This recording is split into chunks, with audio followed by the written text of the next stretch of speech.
Arthel Lane. Doc Watson was an American guitarist, songwriter and singer of bluegrass, folk, country, blues and gospel music. Watson won 7 Grammy Awards as well as a Grammy Lifetime Achievement Award. Watson's flatpicking skills and knowledge of traditional American music are highly regarded. He performed with his son, guitarist Merle Watson, for over 15 years until Merle's death in 1985 in an accident on the family farm.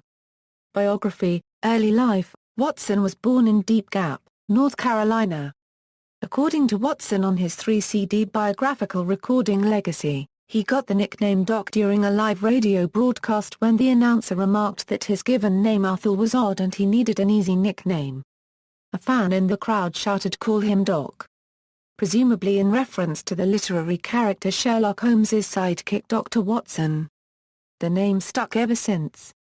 An eye infection caused Doc Watson to lose his vision before his first birthday. Despite this, he was taught by his parents to work hard and care for himself. He attended North Carolina's School for the Visually Impaired, the Governor Moorhead School, in Raleigh, North Carolina. In a 1989 radio interview with Terry Gross on the Fresh Air show on National Public Radio, Watson explains how he got his first guitar. His father told him that if he and his brother David chopped down all the small dead chestnut trees along the edge of their field, he could sell the wood to a tannery. Watson bought a $10 Stella guitar from Sears Roebuck with his earnings, while his brother bought a new suit.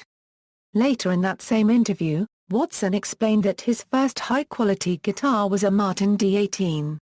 Watson's earliest influences were country roots musicians and groups such as the Carter Family and Jimmie Rodgers. The first song he learned to play on the guitar was "When Roses Bloom in Dixieland," first recorded by the Carter Family in 1930. Watson stated in an interview with American Songwriter that, "Jimmie Rodgers was the first man that I started to claim as my favorite."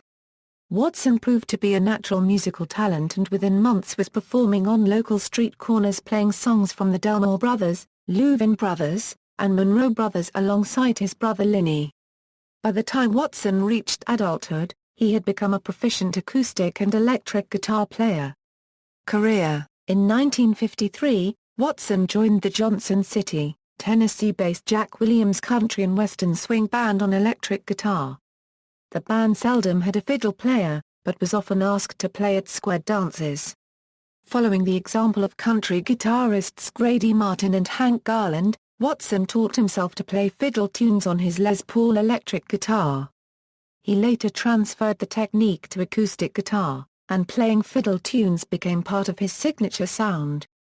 During his time with Jack Williams, Doc also supported his family as a piano tuner. In 1960, as the American folk music revival grew, Watson took the advice of folk musicologist Ralph Rinzler and began playing acoustic guitar and banjo exclusively. That move ignited Watson's career when he played on his first recording, Old Time Music at Clarence Ashley's. Also of pivotal importance for his career was his February 11, 1961 appearance at PS 41 in Greenwich Village. He subsequently began to tour as a solo performer and appeared at universities and clubs like the Ash Grove in Los Angeles. Watson would eventually get his big break and rave reviews for his performance at the renowned Newport Folk Festival in Newport, Rhode Island in 1963. Watson recorded his first solo album in 1964 and began performing with his son Merle, the same year. After the folk revival waned during the late 1960s, Watson's career was sustained by his performance of the Jimmy Driftwood song Tennessee Stud on the 1972 live album recording Will the Circle Be Unbroken. As popular as ever, Doc and Merle began playing as a trio, with T. Michael Coleman on bass guitar, in 1974. The trio toured the globe during the late 70s and early 80s, recorded nearly 15 albums between 1973 and 1985, and brought Doc and Merle Euro unregistered trademark's unique blend of acoustic music to millions of new fans. In 1985, Merle died in a tractor accident on his family farm. Watson played guitar in both flatpicking and fingerpicking style, but is best known for his flatpick work. His guitar playing skills, combined with his authenticity as a mountain musician, made him a highly influential figure during the folk music revival. Watson pioneered a fast and flashy bluegrass lead guitar style including fiddle tunes and cross-picking techniques which were adopted and extended by Clarence White, Tony Rice and many others. Watson was also an accomplished banjo player and sometimes accompanied himself on harmonica as well. Known also for his distinctive and rich baritone voice, Watson over the years developed a vast repertoire of mountain ballads, which he learned via the oral tradition of his home area in Deep Gap, North Carolina.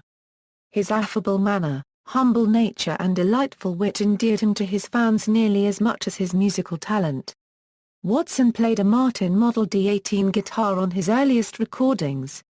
In 1968, Watson began a relationship with Gallagher Guitars when he started playing their G50 model. His first Gallagher, which Watson refers to as Old Hoss, is on display at the Country Music Hall of Fame in Nashville, Tennessee. In 1974, Gallagher created a customized G50 line to meet Watson's preferred specifications, which bears the Doc Watson name. In 1991, Gallagher customized a personal cutaway guitar for Watson that he played until his death and which he referred to as Donald in honor of Gallagher Guitars' second-generation proprietor and builder, Don Gallagher. For the last few years, Doc had been playing a Dana Bourgeois dreadnought given to him by Ricky Skaggs for his 80th birthday.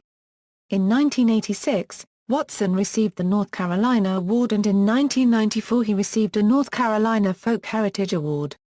Also in 1994, Watson teamed up with musicians Randy Scruggs and Earl Scruggs to contribute the classic song Keep on the Sunny Side to the AIDS benefit album Red Hot Plus Country produced by the Red Hot organization.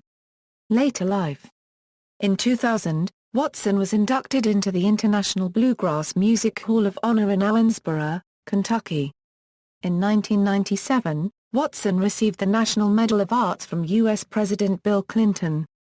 In 2010, he was awarded an honorary Doctor of Music degree from Berklee College of Music in Boston, Massachusetts. In his later life, Watson scaled back his touring schedule. Watson was generally joined on stage by his grandson Richard, as well as longtime musical partners David Holt or Jack Lawrence. On one occasion, Watson was accompanied by Australian guitar player Tommy Emmanuel at a concert at the Bass Performance Hall in Fort Worth, Texas. Watson also performed, accompanied by Holt and Richard, at the Hardly Strictly Bluegrass Festival in San Francisco, California in 2009, as he had done in several previous years.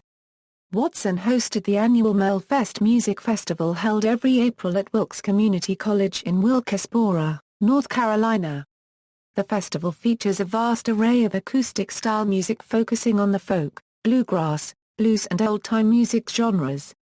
It was named in honor of Merle Watson and is one of the most popular acoustic music festivals in the world, drawing over 70,000 music fans each year. Watson was inducted into the North Carolina Music Hall of Fame in 2010. Personal life and death. In 1947, Doc married Rosa Lee Carlton, the daughter of popular fiddle player Ganier the Carlton. Watson and Rosa Lee had 2 children, Eddie Merle in 1949 and Nancy Ellen in 1951. On April 29, 2012, Watson performed with a Nashville Bluegrass Band on the Creekside stage at Merle Fest. It was an annual tradition for Watson to join the Nashville Bluegrass Band for a gospel set on the festival's Sunday morning. Watson was in good form that morning, straying from the set list prepared by his supporting band. It would be his final performance.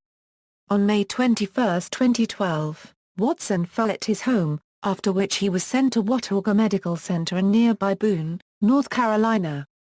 He was listed in critical condition but was responsive at Wake Forest Baptist Medical Center in Winston-Salem, North Carolina, after undergoing colon surgery.